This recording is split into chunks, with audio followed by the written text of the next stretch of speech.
4 weeks to go until the midterms and a closer than expected Senate race in Ohio heating up overnight.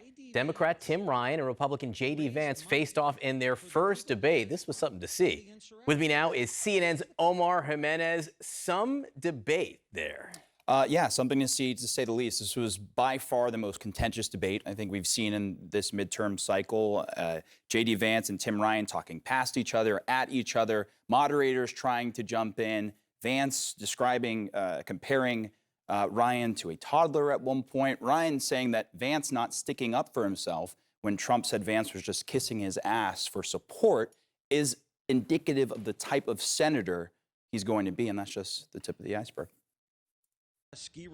A nail-biter Senate race heating up in Ohio. We're getting close to Halloween, and Tim Ryan is put on a costume where he pretends to be a reasonable moderator. I'm for Ohio. I don't kiss anyone's ass like him. Ohio needs an ass kicker, not an ass kisser. Democrat Tim Ryan and Republican J.D. Vance in a closer than expected contest that could determine the balance of power in the Senate. On abortion, Ryan pledged to codify Roe v. Wade. We've got to have some moderation on this issue. He's got a very extreme position. J.D., you called rape inconvenient, right? Rape is not inconvenient. It's a significant tragedy. And he thinks that we should have Ohio state law, which says if you're raped or pregnant through incest, that you should be forced to have the baby. This is the largest governmental overreach in the history of our lifetime. Vance says he's not as extreme on the issue as Ryan claims. I am pro-life. I've always been pro-life. My view on this is, generally speaking, Ohio's going to want to have different abortion laws than California, than Texas, and I think Ohio should have that right. But some minimum national standard is totally fine with me. But then the abortion issue took a heated turn when Vance brought up a 10-year-old girl's rape case. That girl traveled to Indiana for an abortion after Roe v. Wade was overturned, and Ohio banned abortions as early as 6 weeks into a pregnancy. And I've said repeatedly on the record that I think that that girl should be able to get an abortion if she and her family so choose to do so. The thing they never mentioned is that poor girl was raped by an illegal alien, somebody that should have never been in this state in the first place. You voted so many times against border wall funding, so many times for amnesty, Tim. If you had done your job, she would have never been raped in the first place. Vance then went on offense to paint Ryan as towing the Democratic Party line, despite former President Donald Trump carrying the state twice. Tim Ryan has done nothing to stop the flow of fentanyl. He talks about wanting to support a stronger border. He talks about wanting to be bipartisan and get things done. Well, Tim, you've been in Congress for 20 years, and the border problem has got worse and worse and worse. Ryan then alleging the former venture capitalist depended on foreign workers. He has businesses in Ohio that actually hire foreign workers. Do you think we're stupid, J.D.? And we're not. I'm just telling you that you're from Silicon Valley. You don't understand what's going on here in Ohio. And claiming a new wave of younger leadership is needed in Washington. True. Do you want President Biden to run again in 2024? No, I've been very clear. I'd like to see a generational change. Mitch McConnell, Donald Trump, the president, everybody. We need a new generation of leadership. Vance and Ryan also sparred over the threat of MAGA Republicans and election deniers. Are we having a good time? Is it great to have the president back in Ohio? Vance has repeatedly invoked Trump's support throughout his Senate race and rallied with him. I want people in Ohio to understand this is the crowd that J.D. is running around with. The election deniers, the extremists. He's running with an extreme element here that's very, very dangerous. I find it interesting how preoccupied you are with this at a time when people can't afford groceries, people can't afford to walk down the streets safely. Let's focus on the significant issues right now, Tim. Now, this is a state President Trump carried twice by about 8 points, and polls at least now show that there's no clear leader, which is significant when you look at the amount of money Republicans have spent on ads, over $90 million up to this point, compared to Democrats around $30 million, only surpassed in total spending by races in Wisconsin, Pennsylvania, Arizona, and Georgia, all places where it turns out things are going to be close. Yeah, look, and Tim Ryan and his allies are saying to national Democrats, hey, look at us. We're here. We're really close. Come help us out. Don't make it be a money thing if that's what we lose for here in Ohio. Omar Jimenez, thank you so much for showing us what happened last night. And joining me now to discuss all this, CNN's Nia Malika Henderson, Julie Hirschfield Davis of the New York Times, and Francesca Chambers of USA Today.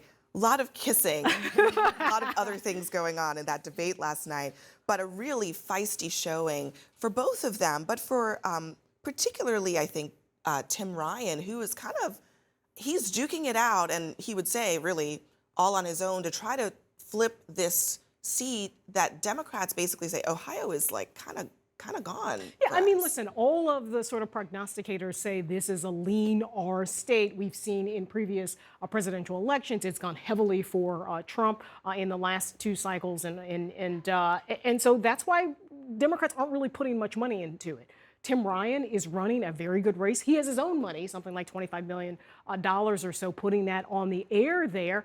But Democrats really have to figure out if this is a race maybe they want to put a little bit extra money into, because they've got a state that they could possibly flip. It's obviously an open seat, so we'll see. But I think Tim Ryan doing much better than I think people thought he would. And one thing that I hear pretty consistently from Democrats, even the ones who don't necessarily think this is winnable, they think he's running a great campaign.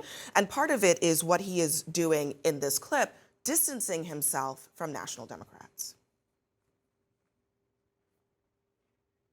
Tim Ryan and Joe Biden have conspired together to reject every border wall funding proposal, to reject every proposal to cut off the amnesty, to reject every proposal that would actually secure our border and stop the flow of these illegal drugs. Kamala Harris is absolutely wrong on that. It's not secure. We have a lot of work to do. So will that work? I mean, Tim Ryan is making a pretty good run at it, as you said. I mean, he has managed in this campaign to do something which is relatively difficult for members of either political party, which is to distance himself from the party brand, in this case from President Biden. And I think that that's part of the reason why he has still been holding his own in what is otherwise a pretty difficult state for Democrats. I think the value judgment that party officials and strategists have had to make is this is really a reach. If you look at the fundamentals of the state, if you look at the fundamentals of the race, and given the map that they're facing, they really need to double down, I think a lot of them would say, in the places where they have more of a chance to pick up a seat. And so this would be great if they could get the Rob Portman seat. He's retiring, and they would love it. But I think that the reason why we're seeing this sort of lack of engagement, relatively speaking, is because it is really a reach, even though he has been able to really distinguish himself from the rest of his party in a lot of ways. And just to build on Julie's point there, look, Democrats are most focused on keeping the seats that they already have in a really tough election year. They're putting money into states like Georgia, where you have incumbents on the ballot, as well as Arizona and Nevada. And so this just has not been top of mind for them. But one Democratic Party official telling me today, as you were just saying, Nia, that they view this as a Republican state. It's just a tough situation,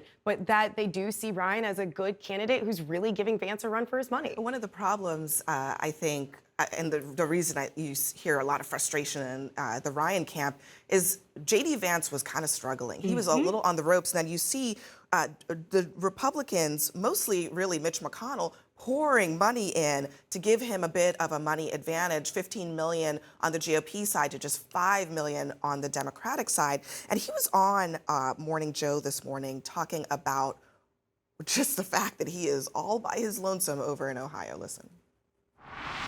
We still can't get the kind of the air support that J.D. Vance is getting. But look, make no mistake, we just had a huge fundraising haul. We raised $17 million. The national, and state donor base are being very, very helpful. Low dollar donors. I kind of like it a little bit, that we're David versus Goliath, because we're going to shock the world. It would be a shock. He kind of likes it, but he kind of doesn't like it. Yeah, no, I think that's right. I mean, listen, more money is more money in a race this close in a state as big as Ohio. Listen, it's a red state, it's a red year, which is why Democrats are saying, listen, let's focus on Nevada, let's focus on Georgia, let's focus on a reach state like maybe Pennsylvania. Or Wisconsin rather than Ohio, which has proven to be a heartbreaking state for Democrats over the last few cycles. I mean, when they think it's close, it's just not that close, and that's why they are holding back.